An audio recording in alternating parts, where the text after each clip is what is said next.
Hello guys, you are all welcome in your channel Beyond Imagination. So today I am going to start a new topic. Actually आज हम लोग इस topic में बात करने वाले हैं कि इंडियन फोर्स की तरफ से जो अग्निवीर वाली जो वैकेंसी थी 2024 के लिए, उसका भैया नोटिफिकेशन उन लोगों ने रिलीज कर दिया है। उसके एग्ज़ाम ऑनलाइन फॉर्म की जो प्रक्रिया है वो शुरू कर दी है।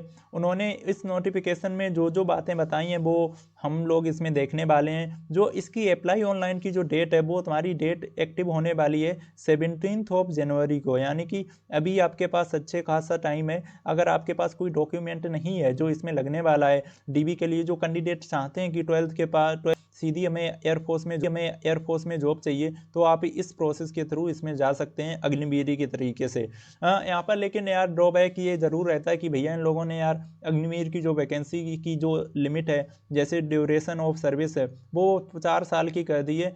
बट अगर आप एक्सेप्शनल स्टूडेंट हुए, वहाँ पर आपने काफ़ी कुछ अलग करके दिखाया, काफ़ी अच्छा टैलेंट हुआ, तो मे बी कि आपके चांसेस हैं कि वहाँ पर आपको प्रमोट कर दिया जाए एक सीनियर लेवल पे। तो ऐसा नहीं है कि यहाँ पर मूविंग सक्सेस के रेट कम है, आपके यहाँ पे सक्सेस के चांसेस भी बहुत हैं, क्योंकि लास्ट में जब भी आप रिटायर होंगे तो वो अच्छा खासा अमाउंट देते हैं कि उससे आप कुछ दूसरा बिजनेस या स्टार्टअप शुरू कर सकते हैं। तो सबसे पहली बात, अगर जिन लोगों का सपना है इंडियन एयरफोर्स अग्निवीर में जाने का, तो हम लोग सारी चीज़ें कवर करने वाले हैं कि भैया इसमें क्या क्या सिलेबस और क्या क्या एज लिमिट होनी चाहिए कि आप इसमें एलिजिबल होने वाले हैं। सबसे पहली बात, 17 जनवरी को ये लिंक एक्टिव हो जाएगी, आप फॉर्म फिल करना शुरू कर पाएंगे। मूविंग फर्दर अगर हम लोग बात करें, सबसे पहले नोटिफिकेशन में देख के तो 17 तारीख है जो तुम्हारी डेट है, उस तारीख को फॉर्म भरना शुरू हो जाएंगे। और जो लास्ट डेट रखी गई है वो इन लोगों ने लास्ट डेट रखी है 6 फरवरी, यानी कि ज़्यादा टाइम नहीं है। मुझे लग रहा था लगभग 1 महीने के टाइम देंगे, बट 17 से 6 का अगर एवरेज निकाल के देखें हम लोग, तो लगभग 25 दिन दिए हैं इन लोगों ने। मान लो 20 दिन दिए, तो 20 दिन हैं आपके पास, तो 20 दिन के अंदर ही आपको फॉर्म भरना है। और वो भी तब जब कि आपको ये सोचना नहीं है कि यार अभी 20 दिन है तो हम लास्ट में फॉर्म भर लेंगे। लास्ट में इस साइट पर लोड बहुत रहता है, क्योंकि काफ़ी नंबर्स में स्टूडेंट इसमें सिलेक्शन लेने की कोशिश करते हैं, बिकॉज वो चाहते हैं 12th के बाद अगर सीधा हम लोगों को कहीं ना कहीं जॉब मिल जाए तो वो बेटर रहेगा मेरे फ्यूचर के लिए। तो कंपटीशन ज़रूर इसमें टफ रहने वाला है। तो 6 जो फेब है वो लास्ट डेट है अप्लाई करने की, ठीक है। आपको ऐसा नहीं सोचना है कि यार 6 तारीख को ही हम लोग अप्लाई कर लेंगे, तो ऐसा नहीं होने वाला। सर्वर साइट जो रहेगी वो बहुत बिजी रहेगी, तो मे भी हो सकता है कि वो बंद भी हो जाए और आपका एप्लीकेशन फॉर्म छूट जाए। तो एक बेटर अपॉर्चुनिटी है कि आप 12th के बाद ही सीधा डायरेक्ट जॉब करना चाहते हैं, तो ये चांस आपको मिस नहीं करना चाहिए। सबसे पहले बात, एग्ज़ाम इसका जो हो जाएगा वो जैसे ही आप 6 फरवरी तक फॉर्म भरेंगे, उसके 17 थी यानी कि 17 मार्च को आपका एग्ज़ाम भी हो जाएगा भैया। बड़ा फास्ट प्रोसेस है, बिकॉज उसका रीजन है इलेक्शन आने वाले हैं, और इलेक्शन के पहले सारी जो जो एग्ज़ाम बोर्ड हैं, ठीक है, जितनी भी वैकेंसीज खाली हैं जहाँ पर वो चाहते हैं कि भैया जो वैकेंसीज हैं वो फिल हो जाएं, ठीक है। तो ये रीज़न है कि एग्ज़ाम इनका 17 मार्च को ही होने वाला है। और इसका जो एडमिट कार्ड है वो एडमिट कार्ड से 7 दिन पहले, यानी कि 7 दिन पहले आपको देखने को मिल जाएगा। तो उसके लिए आपको टेंशन लेने की ज़रूरत नहीं कि एडमिट कार्ड कब तक आएगा। ये एडमिट कार्ड आपको या तो इनके मेल पे आपको भेज दिया जाएगा, या इनकी ही साइट से आपको कोई मैसेज रिसीव हो जाएगा। तो जनरल ओबीसी और ईडब्ल्यूएस कैटेगरी के जितने भी स्टूडेंट हैं उनको 550 रुपीज़ चार्ज किया गया है। और ऐसे ही बेसिकली तुम्हारे एससी और एसटी वाले जितने भी स्टूडेंट हैं उनको भी 550 रुपीज़ चार्ज किया गया, जो कि फ़ीस आप किसी भी नेट बैंकिंग के माध्यम से काट सकते हैं। ये कंपलसरी नहीं है कि आप, अगर आप नेट बैंकिंग नहीं चलाते तो पेमेंट नहीं होगा। आप किसी कैफ़े पे जाके या अगर बैंक में जाके जमा करना चाहते हैं तो ई चालान माध्यम से आप वहाँ पर भी जमा कर सकते हैं। सबसे पहली बात, यहाँ पर जो एज लिमिट की जो इन्होंने क्राइटेरिया रखी वो कुछ इस तरीके से 17.5, यानी कि आपकी एज अगर 17.5 ईयर्स से लेके 21 ईयर्स के बीच में है, then you are eligible for this post.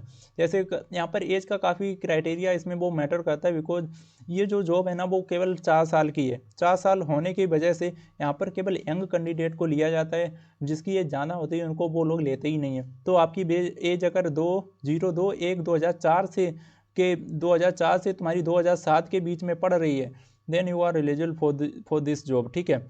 तो अगर आपकी 2004 से पहले पड़ रही है, मतलब कि 2002 में, तो आप एलिजिबल नहीं होने वाले। 2004 से 7 के बीच में ही लाई करनी चाहिए, ये इनका रेशियो है, ठीक है। मूविंग फर्दर अगर और हम लोग आगे बात कर लें, तो सबसे पहले इसमें देखते हैं कि पोस्ट वाइज कितनी वैकेंसीज हैं। यहाँ पर इंडियन एयरफोर्स अग्निवीर वायु इनटेक की अगर आप इसमें लेना चाहते हैं, इस पोस्ट में अगर आप पार्टिसिपेट करना चाहते हैं या फॉर्म डालना चाहते हैं, तो उसके लिए जो सबसे पहले एलिजिबिलिटी इन लोगों ने रखी है वो 10+2 इंटरमीडिएट होनी चाहिए with physics mathematics and English with minimum 50% marks. 50% marks आपके होने चाहिए, तभी आप एलिजिबल होने वाले हैं। अगर आप मतलब मुझे लगता है कि 50% मार्क्स तो हर एक कैंडिडेट के आ ही जाते हैं, या फिर आपने कोई 3 ईयर का डिप्लोमा किया हो, ठीक है। और ये डिप्लोमा हो सकता है कि आपने भैया किस में, मैकेनिकल में किया हो, इलेक्ट्रिकल में किया हो, इलेक्ट्रॉनिक्स। अगर डिप्लोमा का सिंपल सा मीनिंग बोलें, कोई भी पॉलीटेक्निक का स्टूडेंट है जो इसमें बैठना चाहता है तो वो भी इसमें डाल सकता है फॉर्म को। बट उसके लिए जो कंडीशन अप्लाई है वो वही है कि जो एज है ना वो 2007 से और 2004 के बीच में होनी चाहिए, ठीक है। अगर उसमें आप पढ़ रहे हैं तो भैया हाँ आप फॉर्म डाल सकते हैं, आपका यहाँ पे सिलेक्शन के चांसेस बनते हैं। सेकेंड, अगर आपने कोई इंस्ट्रूमेंटल टेक्नोलॉजी से कुछ डिप्लोमा किया है, ठीक है, या इंफॉर्मेशन टेक्नोलॉजी से भी डिप्लोमा किया है, 50% मार्क्स हैं, then you are also eligible. या फिर 2 ईयर वोकेशन कोर्स किया है या non vocation subject physics and maths from कोई भी एक रिकॉग्नाइज्ड बोर्ड से किया गया है, तब भी आप इसमें एलिजिबल होने वाले हैं। कुछ और इसमें एलिजिबिलिटी हैं वो भी देख लेते हैं। जैसे 2 ईयर वोकेशन कोर्स जो है वो तुम्हारे फिजिक्स या मैथ्स किसी भी एक सब्जेक्ट से होना चाहिए, ठीक है, और उसमें भी 50% मार्क्स कंपलसरी हैं। अदर देन अगर जो साइंस स्टूडेंट के अलावा जो स्टूडेंट हैं वो 10+2 इंटरमीडिएट होना चाहिए, 50% मार्क्स इन इंग्लिश, ठीक है। अगर आपने जो साइंस स्टूडेंट के अलावा जो स्टूडेंट इसमें अप्लाई करना चाहते हैं तो भैया इंग्लिश में तुम्हारे 10+2 पूरे इंटरमीडिएट में 50% मार्क्स होने ही चाहिए। 2 ईयर वोकेशन कोर्स होना चाहिए, minimum 50% aggregate and 50% marks in English. तो ये सारी कंडीशंस हैं। मुझे लगता है कि 10+2 वाले कैंडिडेट ज़्यादा होंगे तो उससे खास इतना फ़र्क पड़ेगा नहीं कि आप ये सारी नोटिफिकेशंस को देखें। जो सबसे इंपॉर्टेंट चीज़ मैटर करती है वो है हाइट, कि भैया यहाँ पर हाइट कितनी रहने वाली है। तो हाइट रहने वाली है 152.5 सेंटीमीटर, ठीक है। और जो चेस्ट एक्सपेंशन रहने वाला है वो रहने वाला है 5 सेंटीमीटर का। यानी कि हाइट मिनिमम तुम्हारी इतनी होनी चाहिए 152.5 सेंटीमीटर, और चेस्ट का एक्सपेंशन इन्होंने लगभग 5 सेंटीमीटर के करीब इन्होंने बोला है। तो मतलब इतना तो रिक्वायर्ड होता ही है। तो ठीक है, मूविंग फर्दर अगर और हम लोग आगे बात करें तो इसके बेनिफिट्स क्या हैं। देखो इसके बेनिफिट्स ये इन लोगों ने बताए कुछ, हम लोग उस पर भी बात करेंगे कि कहाँ तक ये सही है। देखो इन्होंने बताया कि अगर इस पोस्ट को कोई भी अप्लाई करता है या उसका जिसमें सिलेक्शन होता है तो उसको एक पाथ मिल जाता है कि भैया वो लाइफ में आगे सर्वाइव कर सकता है, क्योंकि 4 ईयर का ड्यूरेशन उन्हें मिल जाता है कि भैया वो सर्विस करते हैं। सर्विस के बाद उन्हें लगभग अच्छा खासा अमाउंट मिल जाता है, जो कि उनकी जब सर्विस ओवर होती है 4 साल की, उसके बाद उनको मिलता है, ठीक है। सेकंड उन्होंने बताया कि LIC लाइफ इंश्योरेंस में जो अग्निवीर होते हैं उनको लगभग 48 लाख की ड्यूरेशन उनको मिलती है, 48 लाख का रुपए उनको मिलता है LIC की तरफ से लाइफ इंश्योरेंस के तौर पर, जो कि अच्छी खासी अमाउंट है किसी भी एक पर्सन को सर्वाइव करने के लिए। और वो बताते हैं कि अग्निवीर एक स्किल सर्टिफिकेट मिलता है, जो इस इंडियन एयरफोर्स में अगर रहते हैं वो अपना जो नोटिस पीरियड है 4 साल की ड्यूरेशन कंप्लीट करते हैं तो उन्हें एक स्किल सर्टिफिकेट मिलता है। अगर वो कहीं पर और जगह पर लगाना चाहेंगे या और कोई पोस्ट पे जॉब करने के लिए अप्लाई करेंगे तो उनको उसका भी बेनिफिट मिलेगा।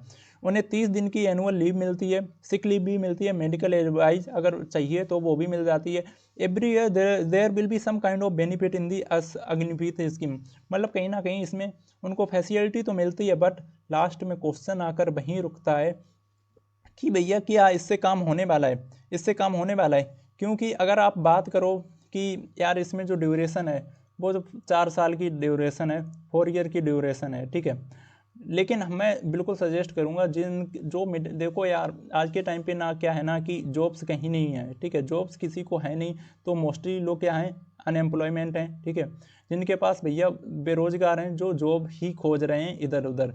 तो मैं तो सजेस्ट करूंगा अगर आप भैया मिडिल क्लास फैमिली से हैं तो आपको इसमें ज़रूर अप्लाई करना चाहिए। काफ़ी स्टूडेंट हैं जो नहीं करना चाहते क्योंकि 4 साल की ड्यूरेशन की वजह से यार उनका मन नहीं है, वो कहते हैं कि अपने देश की सेवा भी कर रहे हैं, बट यार उतना मज़ा नहीं आएगा क्योंकि अगर वो 7 साल बाद निकाल देंगे। तो मिडिल क्लास के जो भी पर्सन है जिनको कहता है कि यार भैया मुझे थोड़ा फाइनेंशियली इंडिपेंडेंट होकर हेल्प करनी चाहिए अपने फैमिली की, तो भैया वो तुरंत जाएँ इस जॉब के लिए और इसमें फॉर्म अप्लाई करें, अच्छे से तैयारी करें। 12 10+2 के बाद ये सबसे बेस्ट जॉब है, क्योंकि इसमें जो सिलेबस होता है ना वो काइंड ऑफ तुम्हारा बिल्कुल सिमिलर होता है जो तुम्हारा एयरफोर्स में आता है, ठीक है।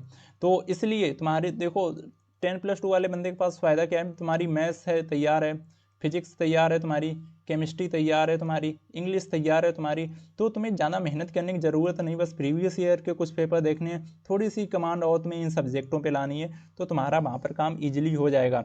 रही बात जिनकी हाइट है, ठीक है, जिनकी हाइट है तो वो फिजिकल में क्या कर सकते हैं, वो रनिंग वगैरह कर सकते हैं, क्योंकि बाद में उनको भी जॉब वो इसकी फिजिकल जब टेस्ट होगा तो वहाँ पर ज़रूरत पड़ेगी तुम्हारी पुशअप्स वगैरह की, या कुछ वो रनअप करवाएंगे, ठीक है, तो वहाँ पर ही इसकी नीड पड़ने वाली है। तो भैया ये मत सोचो कि अगर तुम्हारा फिजिकल नहीं है तब भी आप निकल जाओगे, ऐसा नहीं, क्योंकि हर एक डिफेंस की जॉब में फिजिकल सबसे मेन रोल प्ले करता है। So this was the information I just want to share in this video. If you have any doubt then please go to in the comment section and type there. So thank you guys for today and we will see you in another video.